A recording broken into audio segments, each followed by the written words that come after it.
The crowd's jeers echoed across the dusty auction block as Catherine Winters clutched her 3-month-old daughter tightly against her chest, her tear-stained face showing defiance despite the iron shackles around her ankles. St. Joe, Missouri in 1875 was a place where fortunes were made and lost in the blink of an eye. And today, Catherine found herself on the wrong side of that equation, being sold to the highest bidder alongside her baby after the death of her abusive husband had left her drowning in his debts. Next up, a woman and child, young widow, good for cooking, cleaning, and whatever else you might fancy, the auctioneer announced with a callous wink that made Catherine's stomach turn. Starting bid at $20. The summer heat was merciless, making Catherine's cotton dress stick to her skin as she stood on display. Her once vibrant auburn hair hung limply around her face, and her green eyes, usually full of life, were dull with exhaustion and fear. Still, she held her head high, refusing to give these men the satisfaction of seeing her broken. 25, called a gruff voice from the crowd. 30, countered another. Catherine's grip tightened around her baby girl, Emily, who remained miraculously quiet despite the commotion. She had promised herself she would never be separated from her child, no matter what happened today. $40, came a new voice, deeper than the others.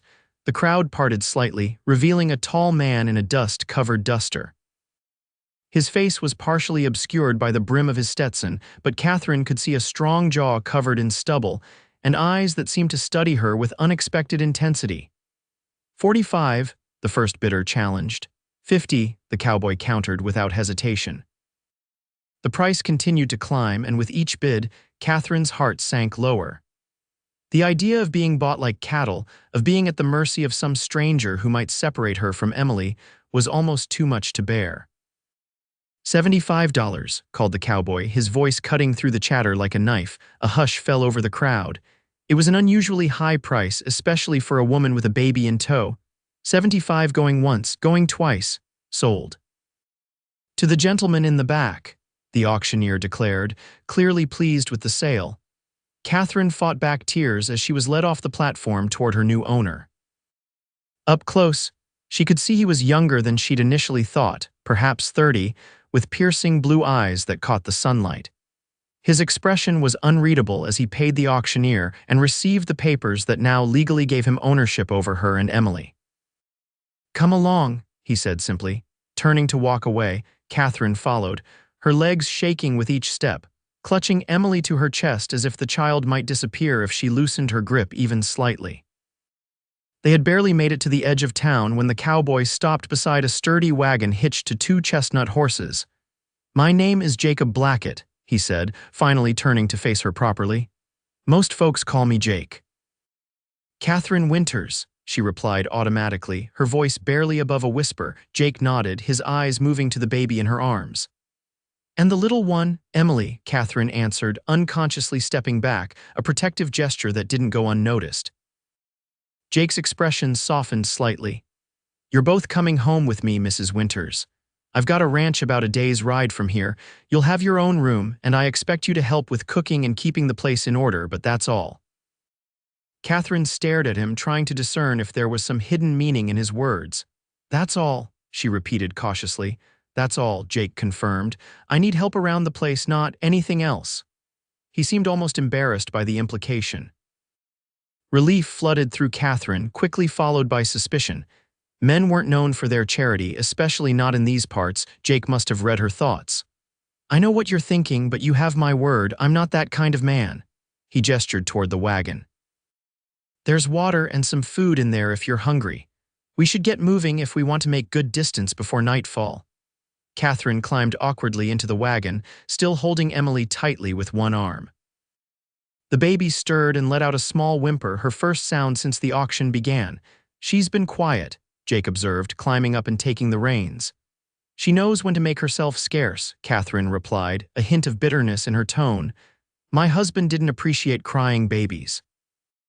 Jake's jaw tightened at this, but he said nothing as he urged the horses forward, leaving St. Joe behind. As they traveled, Catherine studied her new owner from the corner of her eye.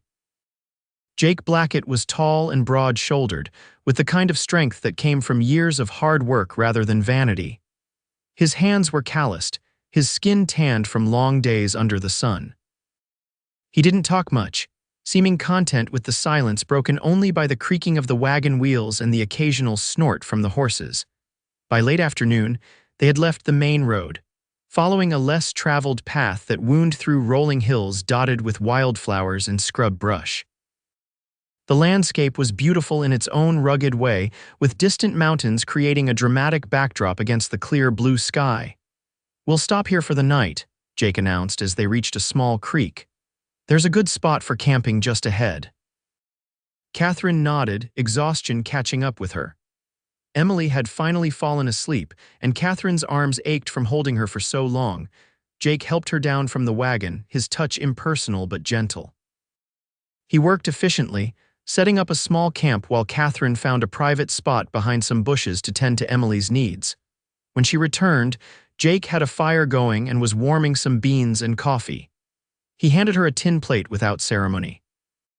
"Thank you," she said, balancing the plate on her knee while still cradling Emily. "You can put her down, you know," Jake said, nodding toward a bedroll he'd laid out near the fire. "You need to eat." Catherine hesitated, then carefully placed Emily on the bedroll, arranging a blanket around her tiny form. She half expected the baby to wake and cry, but Emily slept on, her little chest rising and falling in a peaceful rhythm. They ate in silence for a while, the crackling fire filling the void between them. "How did you end up on that auction block?" Jake finally asked, his voice low and without judgment. Catherine stared into the fire, debating how much to tell this stranger who now owned her. But what did it matter now, her life as she knew it was over? "My husband, Thomas, died 3 months ago, not long after Emily was born," she began. "I thought we were doing well, he owned a store in town, but after he died, I found out he'd been gambling away everything we had and more. The bank took the store and our house, his creditors took everything else." She swallowed hard. "When there was nothing left to take, they took me." Jake's expression darkened. "That's not legal," Catherine laughed bitterly. "Maybe not, but who was going to stop them? The sheriff owed Thomas money too, said selling me would settle all the remaining debts. And your family, no one to help you. My parents died years ago. I have a brother somewhere out west, but we lost touch after I married Thomas." She pushed the beans around her plate. "Thomas didn't approve of him." Jake nodded slowly as if piecing together a puzzle. "This Thomas, was he a good husband otherwise?" Catherine's silence was answer enough. "I see," Jake said, his voice tight. He took a sip of his coffee, then set the cup down carefully.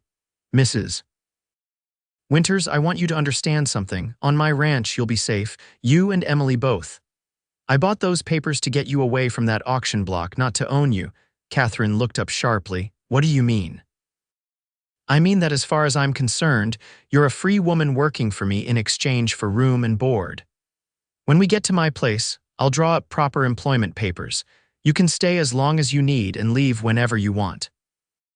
Catherine stared at him, searching for any sign of deception in his face, but finding none. "Why would you do that for a stranger?" Jake looked away, his gaze returning to the fire. "Let's just say I've seen enough injustice in this world to last several lifetimes. I wasn't about to watch another one happen right in front of me." Catherine didn't know what to say.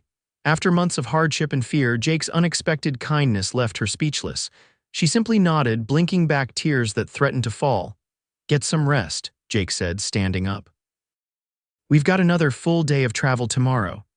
As Catherine settled down beside Emily on the bedroll, she watched Jake move to the edge of their small camp, his silhouette strong against the darkening sky. For the first time in months, she allowed herself to feel a small glimmer of hope. Morning came with the gentle cooing of Emily waking hungry. Catherine quickly fed her before Jake stirred, preserving what little privacy she could in their situation. By the time he awoke, she had Emily changed and was attempting to tidy her own appearance using water from the creek. "Morning," Jake called, stretching as he rose from his bedroll.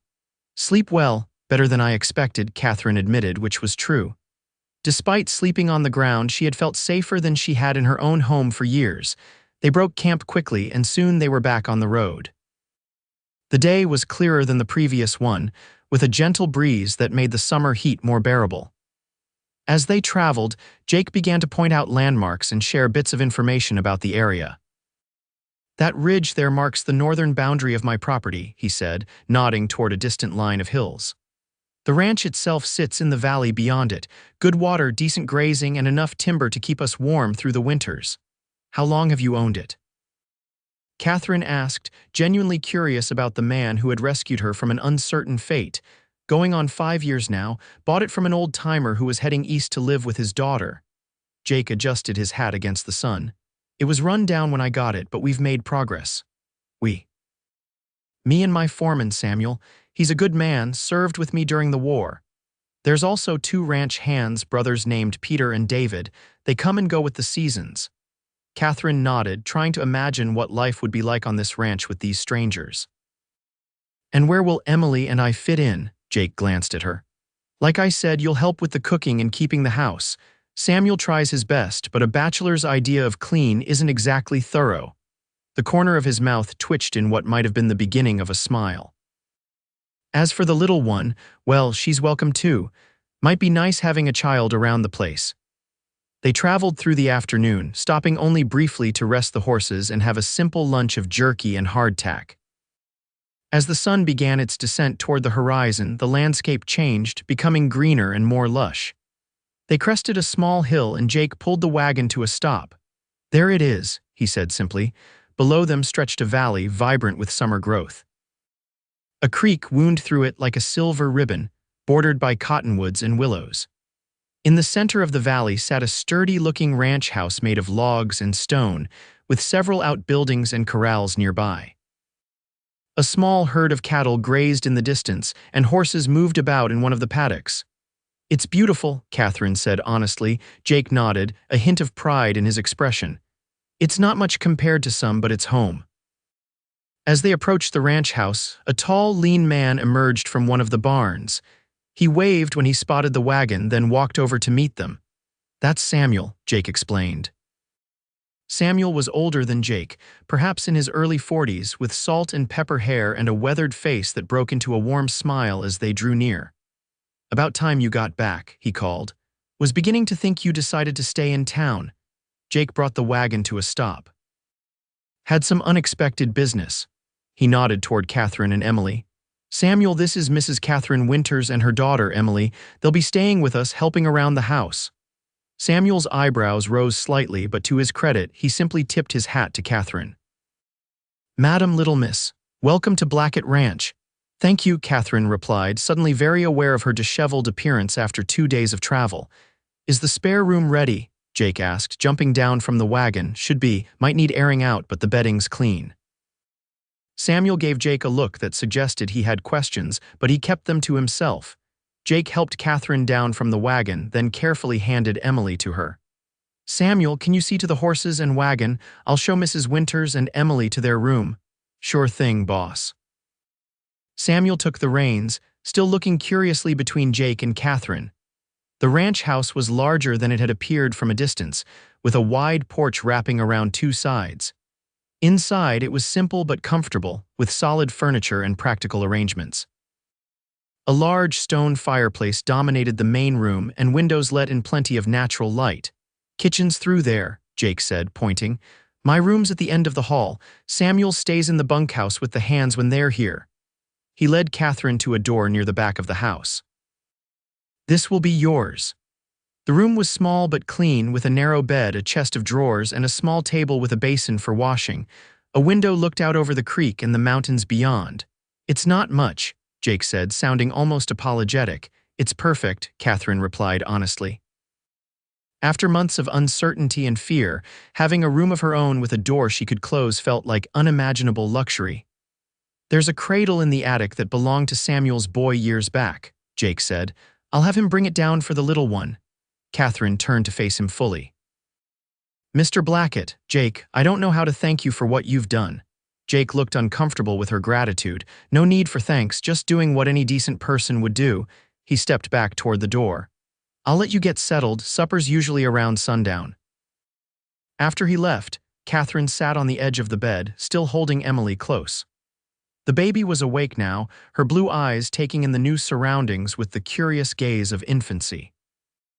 Well, Emily, Catherine whispered, pressing a kiss to her daughter's forehead, it seems we might have found a safe place after all. True to his word, Jake had Samuel bring down the old cradle, which was sturdy if a bit worn around the edges. After cleaning it thoroughly and lining it with one of her few remaining blankets, Catherine placed Emily in it, watching with relief as her daughter settled comfortably. By the time supper rolled around, Catherine had washed herself as best she could with the basin of water provided, combed her hair, and changed into her single spare dress. It was faded and mended in places, but it was clean, and wearing it made her feel more human than she had in days. She found Jake and Samuel in the main room, both freshly washed and changed as well. Jake looked different without the trail dust, younger somehow, though no less imposing in his physical presence. "Mrs. Winters," Jake acknowledged. "Is Emily sleeping?" "She is, yes." "I hope it's all right that I left her in the room. She should sleep for a while now." "Of course." Jake gestured toward the kitchen. "Samuel's heated up some stew, nothing fancy, but it's filling."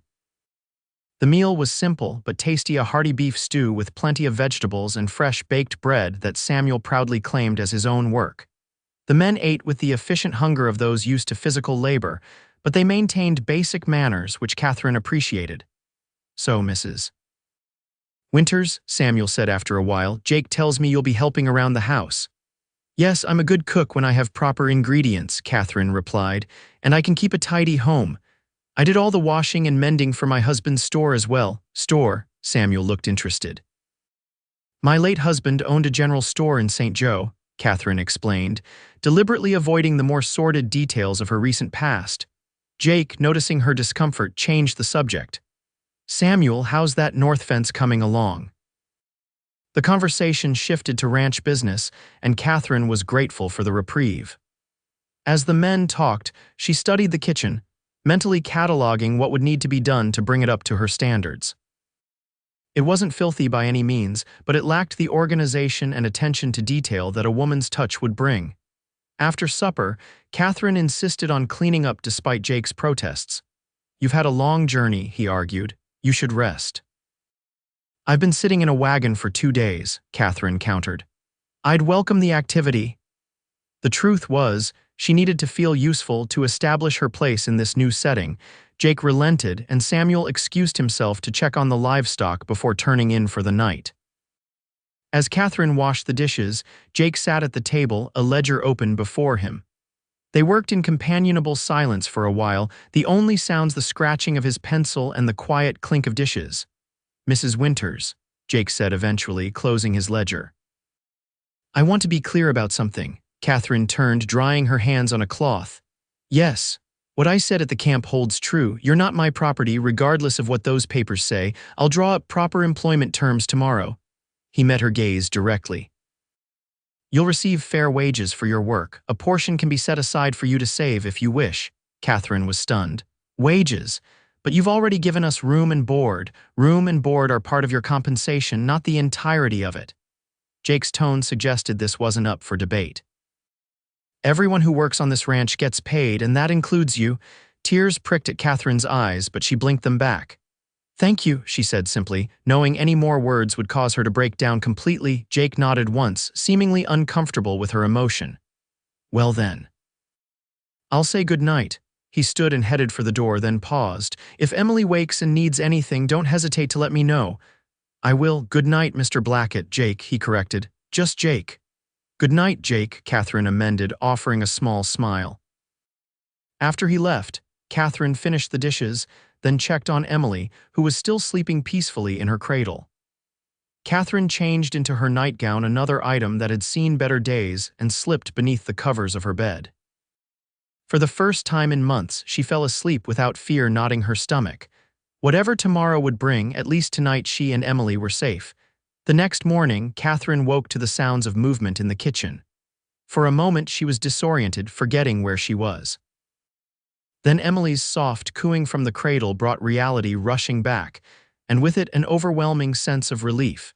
She quickly dressed and tended to Emily, changing her and feeding her before venturing out to the kitchen. Jake was there, already dressed for the day's work, attempting to fry eggs at the stove. "Good morning," Catherine said, Emily balanced on her hip. "Would you like some help with that?" Jake looked up, seeming almost relieved to see her. "Morning, and yes, if you're offering." "Never could get eggs right." Catherine settled Emily on a blanket she spread near the stove, giving the baby a wooden spoon to play with. Then she took over the cooking, quickly salvaging the eggs and adding some slices of bacon to the pan. "Coffee's ready," Jake offered, pouring her a cup. "Thank you." She accepted it gratefully, the rich aroma helping to clear the last cobwebs of sleep from her mind. As they worked, Catherine couldn't help but notice how Jake moved carefully around the kitchen, deliberately keeping a respectful distance from her. It was a small courtesy that spoke volumes. Samuel joined them just as breakfast was ready, and the three adults ate while Emily contentedly gnawed on her wooden spoon. "Mrs. Winters, you're already improving our mornings," Samuel commented after tasting the perfectly fried eggs. "Jake's cooking has nearly killed me more than once." Jake shot him a mock glare. "If you don't like my cooking, you're welcome to take over anytime." Samuel raised his hands in surrender. "No thank you, I'll stick to bread making." Their easy banter made Catherine smile. It was clear the two men had a friendship that went beyond employer and employee. After breakfast, Jake pulled out some papers from a desk in the main room. "I've written up a proper employment agreement," he said, placing them before Catherine. "Take your time reading it. If there's anything you want to change, just say so." Catherine scanned the document, her surprise growing with each line. The terms were more than fair, they were generous. Room and board for her and Emily, a monthly wage that exceeded what many men made in town, reasonable working hours that allowed for care of her child, and even a clause specifying that she was free to terminate the agreement at any time. "This is very generous," she said finally, looking up at Jake. He shrugged. "It's fair, you'll earn every penny of it, I expect." "I will," she promised. "I'll work hard, you have my word." Jake nodded, seemingly satisfied. "Good, now Samuel and I have work to do with the herd today. We'll be back by sundown. Make yourself at home, get acquainted with the place." After the men left, Catherine spent the day exploring the house and its surroundings, always keeping Emily close. The ranch house was larger than she'd initially thought, with a root cellar, a small study, and even a spare room that seemed to serve as storage for various items. The kitchen was well stocked but poorly organized. Catherine spent several hours rearranging things to her liking, cleaning as she went. She found flour, sugar, and other baking essentials, and decided to surprise the men with a fresh apple pie for supper, using some of the preserved apples she discovered in the cellar. By late afternoon, the house smelled of baking and the hearty stew Catherine had started. Emily napped in her cradle, and Catherine took a moment to step onto the porch, taking in the beauty of the ranch. From this vantage point, she could see much of the valley, the creek glinting in the late afternoon sun, and the distant figures of Jake and Samuel moving among the cattle. The peacefulness of the scene was a balm to her soul after the chaos and fear of recent months. For the first time since Thomas's death, Catherine allowed herself to think about the future. Not just surviving day to day, but actually living, building something for herself and Emily. Jake's generosity had given her that chance, and she was determined not to waste it. When the men returned, tired and dusty from their day's work, they were greeted by the aroma of home cooking and the sight of a transformed kitchen. Catherine had set the table with the mismatched but clean dishes she'd found, and a steaming pot of stew waited on the stove. "Something smells mighty fine," Samuel declared, hanging his hat on a peg by the door. Jake said nothing, but Catherine noticed the way his eyes moved around the room, taking in the changes she'd made. For a moment, she worried she'd overstepped, but then he gave a small nod that she interpreted as approval. "Supper will be ready as soon as you've washed up," she told them, "and there's pie for after." "Pie?" Samuel's face lit up like a child's at Christmas. "Jake, I think we should give this lady a raise already." Jake's mouth quirked in what might have been a smile. "Let's see if the pie's any good first." "It will be," Catherine assured him with unexpected confidence. It felt good to be in a kitchen again, to be creating something rather than just surviving. The meal was a success, with both men eating heartily and complimenting her cooking. Even Emily seemed to sense the positive atmosphere, gurgling happily from her spot in the cradle that Catherine had moved to the main room so she could keep an eye on her daughter while serving the meal. After they finished eating, Jake surprised Catherine by asking to hold Emily while she cleared the table. "Are you sure?" she asked, hesitant. "She can be squirmy." I've handled my share of calves, Jake replied with dry humor. I think I can manage one small human. Carefully, Catherine placed Emily in his arms, showing him how to support her head. Jake held the baby somewhat stiffly at first, but soon relaxed as Emily looked up at him with wide, curious eyes. She's got your eyes, Jake observed, looking up at Catherine. Green as summer grass. Catherine felt a warm flush at the unexpected compliment. Yes, though sometimes they look more blue in certain light. My mother always said they changed with my mood. From the kitchen, Catherine watched as Jake spoke softly to Emily, his large, rough hands holding her tiny form with surprising gentleness. Something about the sight made her heart constrict in a way that wasn't entirely unpleasant. Days turned into weeks, and Catherine quickly settled into life at Blackett Ranch. Her days took on a comfortable rhythm, caring for Emily, preparing meals, keeping the house in order, and gradually adding her own touches to make it more of a home. Jake was often busy with ranch work, but he made time each evening to sit with Catherine after supper, sometimes discussing the day's events, other times simply enjoying a comfortable silence. He showed a surprising interest in Emily's development, noting each new achievement with the same attention he might give to a promising colt. Catherine found herself watching for his return each evening, a habit she justified as practical. She needed to time supper properly. After all but which she knew, in her heart, was becoming something more. One evening in late August, as they sat on the porch after Samuel had retired to the bunkhouse, Jake broached a subject that surprised her. "Mrs. Winters, Catherine," she interrupted gently. "After all this time, I think you can call me Catherine." Jake nodded. "Catherine, then." "I've been thinking about your situation," her heart stuttered. "My situation, your legal status, those papers from the auction, they're not right, not legal, but they could cause problems for you if the wrong people got hold of them." Catherine tensed. "What are you saying?" "I'm saying I want to destroy them, but before I do, we should have something more official drawn up. A document stating you came here of your own free will as an employee, backdated to before that auction." Jake looked uncomfortable but determined. It might mean a trip to the county seat, speaking to a judge. The idea of facing officials made Catherine nervous, but she understood Jake's reasoning. "If you think it's necessary, I trust your judgment." Jake's expression softened at her words. "We'll go next week." "I've been meaning to pick up some supplies anyway."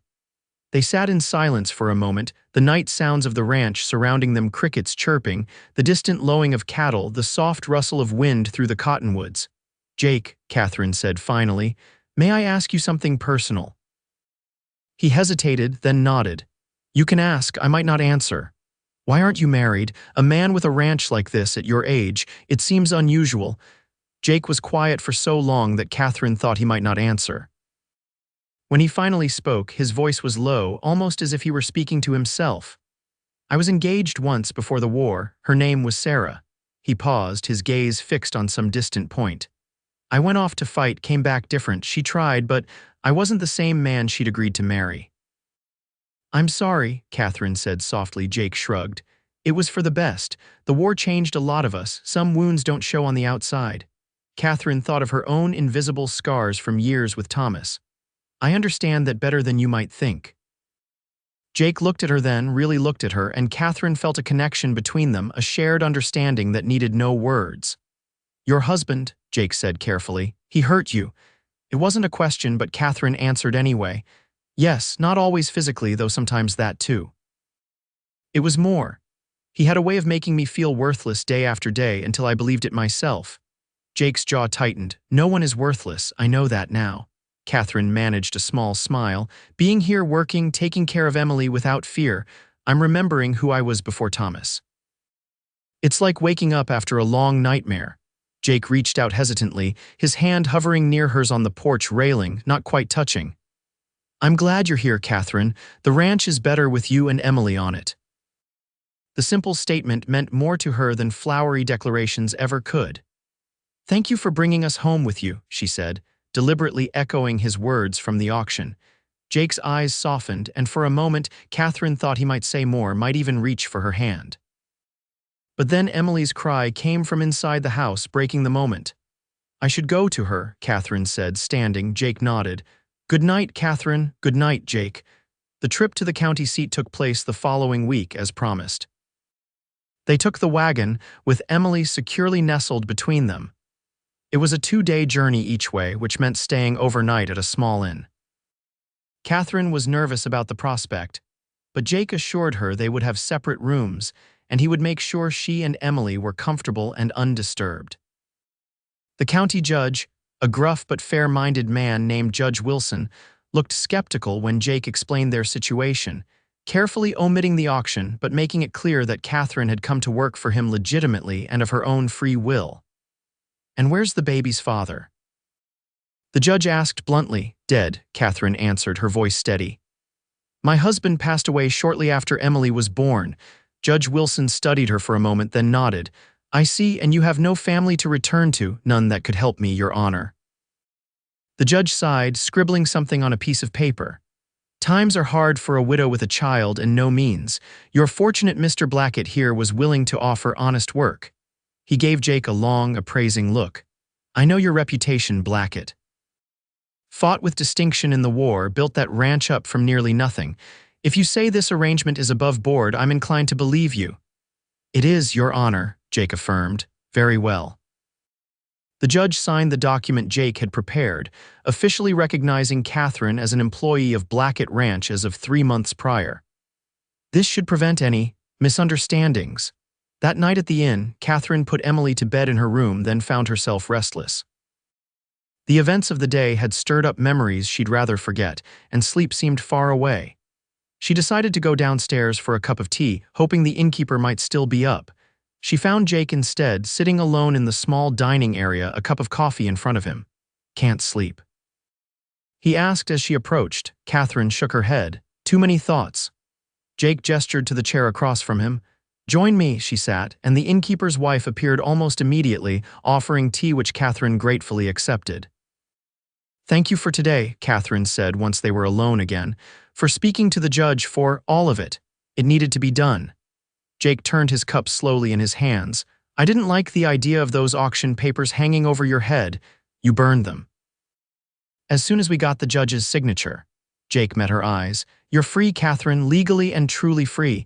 The weight of his words settled around her. Free. After years of being controlled by Thomas, then the terror of being sold like property, she was finally completely free. "I don't know what to say," she whispered. "You don't have to say anything." Jake reached across the table, and this time he did take her hand, his touch warm and solid. "Just know that you have choices now, real choices." Catherine looked down at their joined hands, feeling the rough calluses of his palm against her softer skin. "Including the choice to stay at the ranch, especially that one," Jake confirmed, his voice low and earnest. "I hope you will stay, you and Emily both." The warmth in his eyes made Catherine's heart beat faster. There was something unspoken between them, something growing day by day that neither had put into words. "We'll stay," she promised, "for as long as you'll have us." Jake's hand tightened slightly around hers. "That might be a very long time, Catherine Winters." The autumn brought cooler days and changing colors to the valley. Catherine continued to transform the ranch house, adding curtains she'd sewn from fabric purchased on their trip to town, arranging wildflowers in mason jars, and generally making the place feel more like a home than a bachelor's quarters. Emily was growing quickly, now able to sit up on her own and beginning to babble constantly. Jake seemed fascinated by these developments, often sitting on the floor with her in the evenings, letting her grab at his fingers and responding seriously to her nonsensical conversations. Catherine watched these interactions with a heart that grew fuller by the day. Jake Blackett was a complicated man, reserved, sometimes brooding, carrying wounds from his past that occasionally clouded his eyes with remembered pain. But he was also kind, honorable, and increasingly gentle with both her and Emily. One crisp October afternoon, as Catherine hung laundry on the line behind the house, she heard the sound of horses approaching. Shielding her eyes against the sun, she saw Jake and Samuel returning earlier than expected. Along with 2 younger men she assumed must be the seasonal ranch hands Jake had mentioned. Jake dismounted first, speaking briefly to the others before heading toward her. He looked troubled, his usual composed expression replaced with one of concern. "Is something wrong?" Catherine asked as he approached, "Riders coming," Jake said without preamble. Samuel spotted them from the north ridge, 5 men heading this way deliberately. Catherine felt a chill that had nothing to do with the autumn air. "Do you know who they are?" Jake shook his head. "Could be nothing, could be trouble. Either way, I want you and Emily inside until we know." Catherine nodded, quickly gathering the laundry she'd already hung.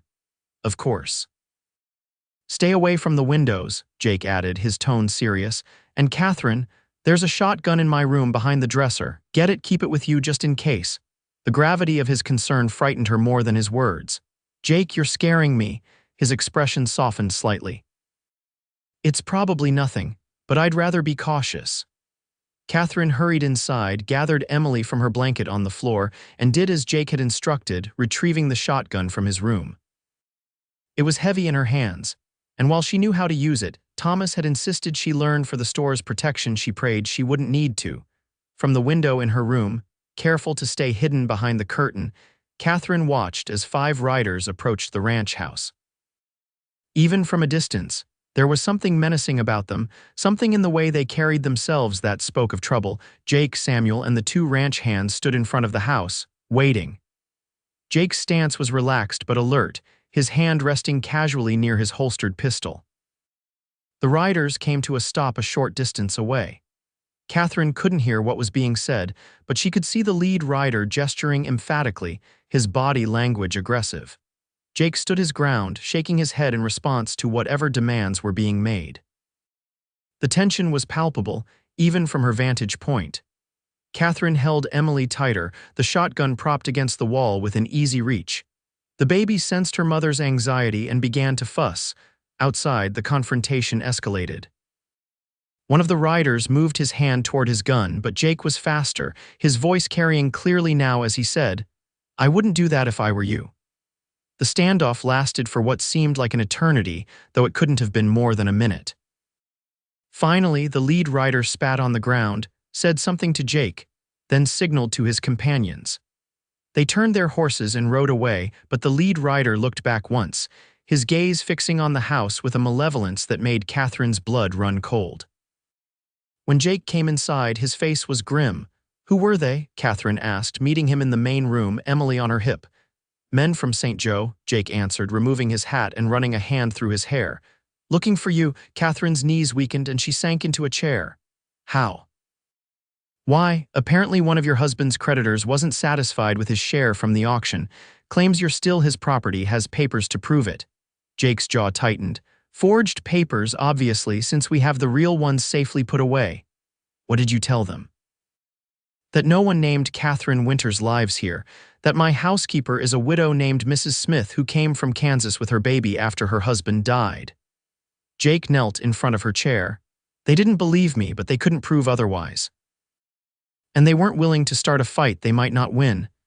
"Will they be back?" Catherine asked, her voice barely above a whisper. Jake hesitated, then nodded.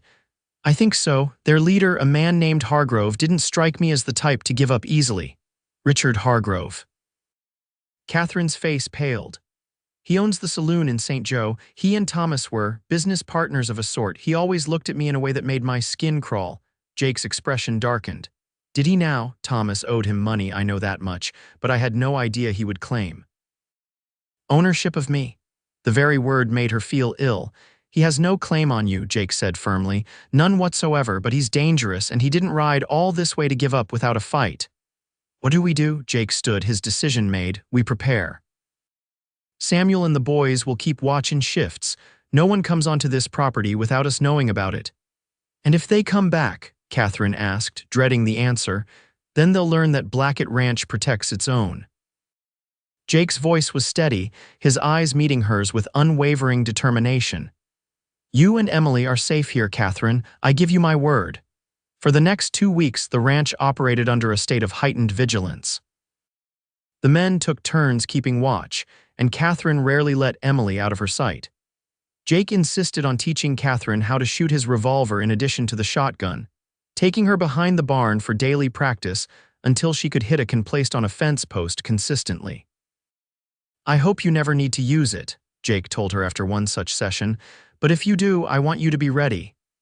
Despite the tension, life at the ranch continued. The first frost came, covering the valley in a delicate white blanket each morning. Catherine began preparing for winter, preserving the last of the garden's bounty and taking inventory of their supplies.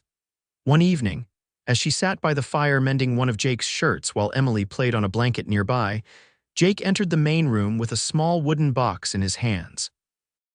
"I have something for you," he said, sitting beside her. Catherine set aside her mending, curious. "What is it?" Jake opened the box to reveal a small revolver, newer and lighter than his own. "This will be easier for you to handle than mine. It was my mother's." Catherine reached out hesitantly, touching the polished wood of the grip. "Your mother carried a gun." She was a frontier woman. Pa made sure she could protect herself when he wasn't around. Jake picked up the revolver, checking it with practiced ease before handing it to Catherine. "It's loaded, but there's extra ammunition in the box." Catherine accepted the weapon, feeling its weight.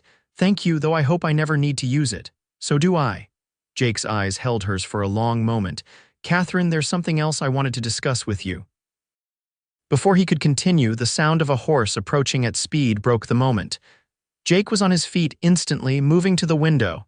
"It's Peter," he said, recognizing one of the ranch hands, riding hard. Jake went outside to meet him, and Catherine followed as far as the porch, the revolver still in her hand. Peter dismounted in a rush, his face grim. "Riders coming, boss," he reported. "At least a dozen armed, Hargroves with them." Jake's expression hardened. "How far?" "Maybe 20 minutes behind me. They're moving fast." Jake turned to Catherine. "Get Emily, take her to the cellar. There's a back exit that leads to the creek. If things go badly, follow the creek north for about 2 miles. There's a line shack there with supplies." "Jake," Catherine began, fear gripping her heart. "Go," he said firmly. Now, Catherine ran inside, gathered Emily and a few essential supplies, then made her way to the cellar as instructed. The space was cool and dark, smelling of earth and preserved food. She found the narrow back exit. Jake had mentioned a low door that likely hadn't been used in years, partially hidden behind stacked crates.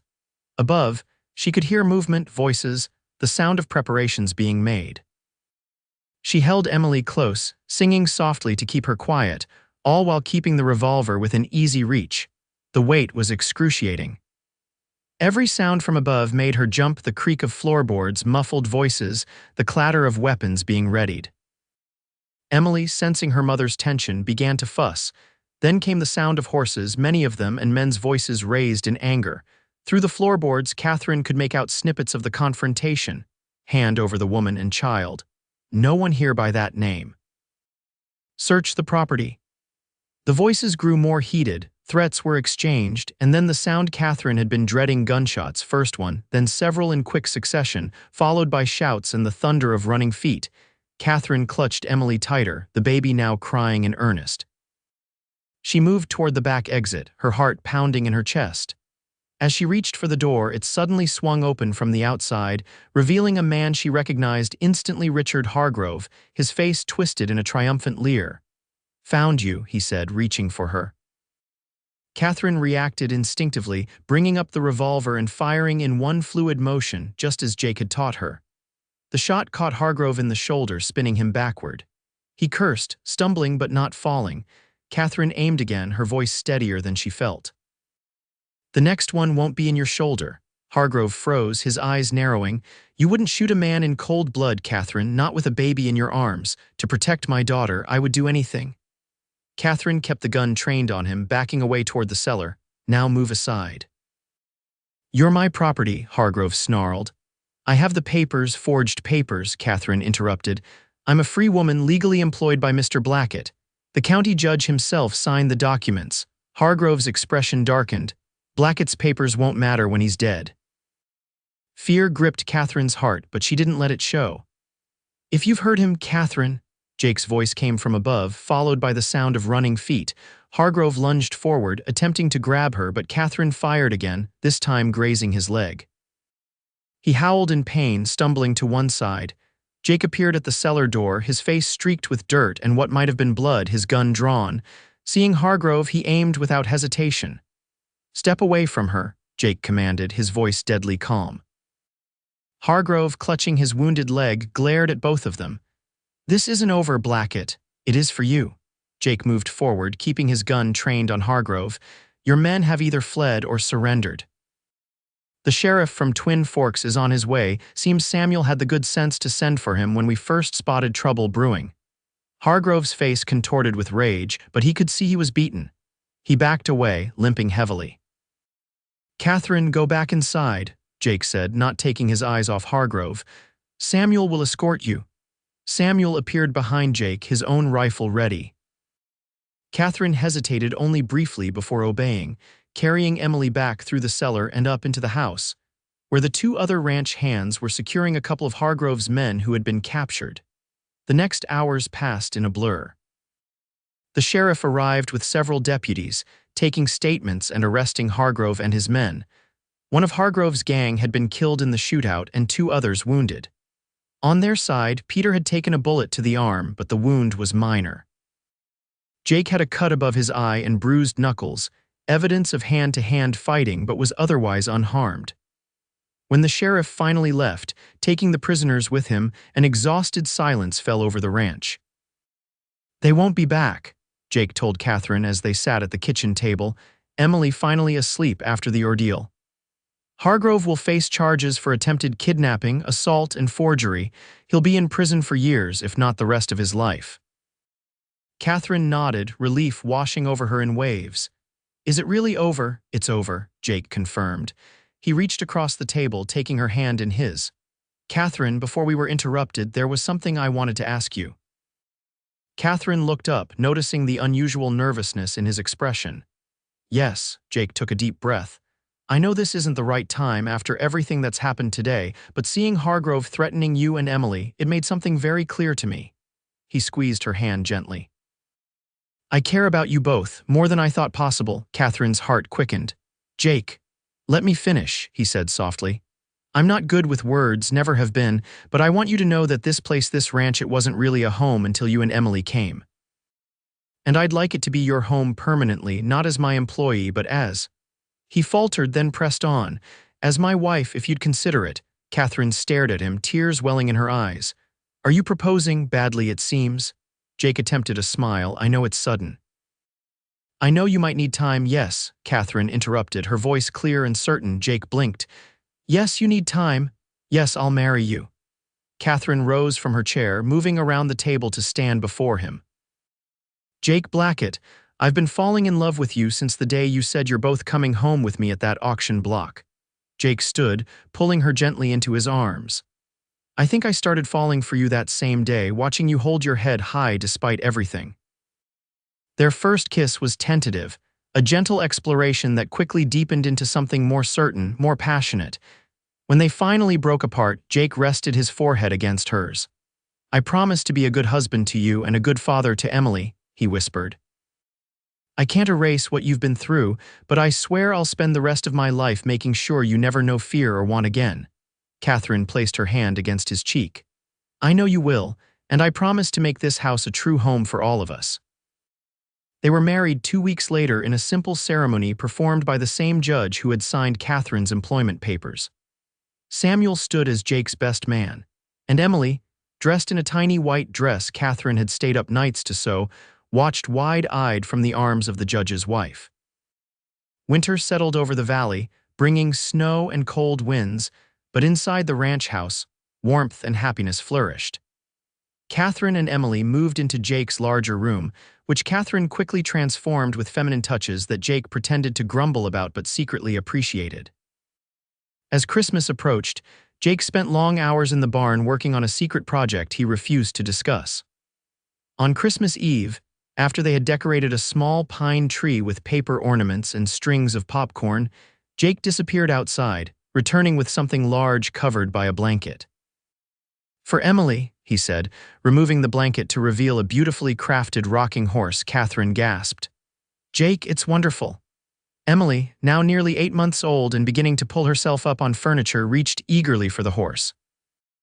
Jake lifted her carefully, setting her on the rocker and holding her securely while she bounced with delight. "And for you," Jake said to Catherine, pulling a small package from his pocket with his free hand. Inside, Catherine found a delicate silver locket. When she opened it, she discovered a tiny portrait of Emily on one side and a lock of Jake's dark hair on the other. So you'll always have us close to your heart, Jake explained. Catherine felt tears of happiness well in her eyes.